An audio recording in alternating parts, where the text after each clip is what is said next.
Hi, I'm Dakin Matthews, and this is Sheltering with Shakespeare. Today I want to talk about Feste's final song in Twelfth Night, which is often also used as curtain call music. It is usually known by its refrain, "The rain it raineth every day." I'll pause if you want to get yourself a copy. It's at the very end of Twelfth Night. I'll be here when you get back. Okay.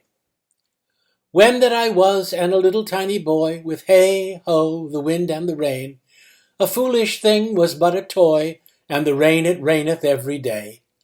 But when I came to man's estate, with hey ho, the wind and the rain, 'gainst knaves and thieves men shut their gate, for the rain it raineth every day. But when I came, alas, to wive, with hey ho, the wind and the rain, by swaggering could I never thrive, for the rain it raineth every day.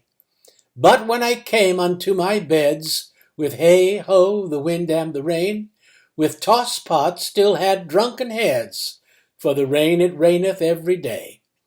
A great while ago the world begun, with hey ho, the wind and the rain, but that's all one, our play is done, and we'll strive to please you every day. The first question we might ask ourselves is, are the refrains meaningful? What does the rain and or the wind generally symbolize for Shakespeare and for the typical Elizabethan? And since it doesn't in reality rain every day, why does it rain every day in the song?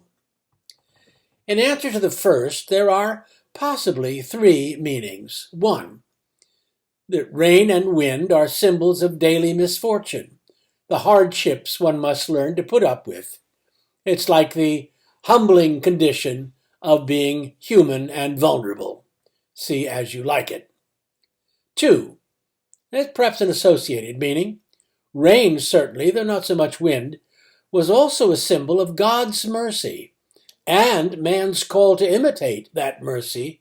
As God lets the rain fall upon the just and the unjust alike, rain being in this case a good thing, so man should strive to be merciful to his flawed and distressed fellow man. See both Merchant of Venice and King Lear for that. 3. Rain and wind might also possibly suggest not just the weather, but the natural cycles or processes of growth and fertility and seasonal rebirth. Now, I don't think you have to pick any of these particularly. Perhaps all of them are in the play. Or perhaps none of them. And the refrains are just a step or two away from traditional nonsense refrains, downa, downa, and the like.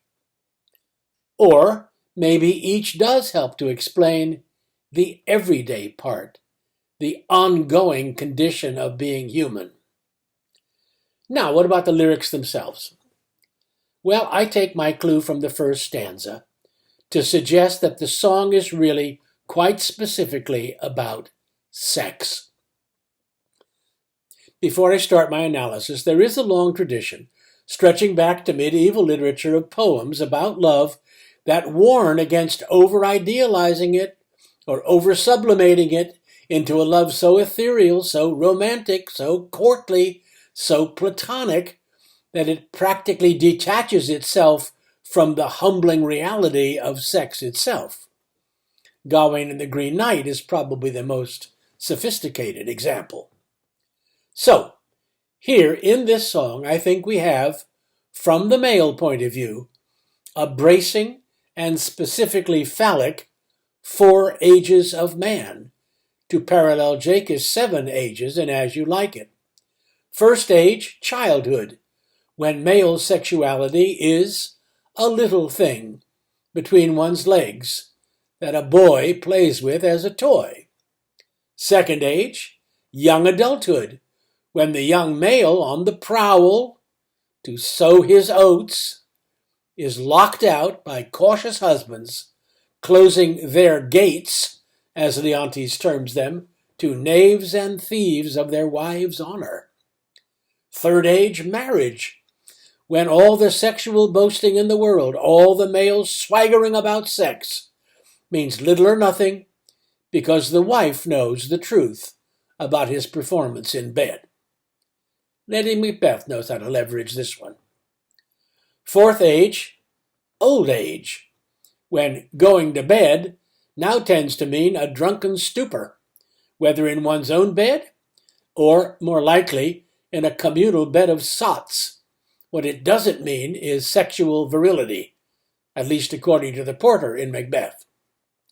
So, beneath all the romance and the idealization of love lies the reality of human, particularly male, sexuality, and its challenges and its disappointments and its untrustworthiness and its embarrassments and its spasmodic nature compared to the steady, dependable, fruitful rain that reigneth every day. Now, if that view of sexual love depresses you in the everyday, come back to the theater, and we'll give you a bit of an escape into a fantasy of eventually successful romantic love, just enough removed from the undependable physicality of sex to be admirable. We'll even call it Twelfth Night, the public liturgical celebration of the Feast of the Incarnation, of spirit grossly clad in flesh. Maybe it'll make you feel a little better about human love, at least in the main plot. The subplots about the lady in love with the drunk and the sea captain in love with the boy and the idiot unsuccessful in love and the steward in love with himself, those may not be so comforting, but recognizably human, surely, and teaching us maybe to be a little more tolerant of one another as we all stumble towards love. I'm Deacon Matthews, sheltering with Shakespeare,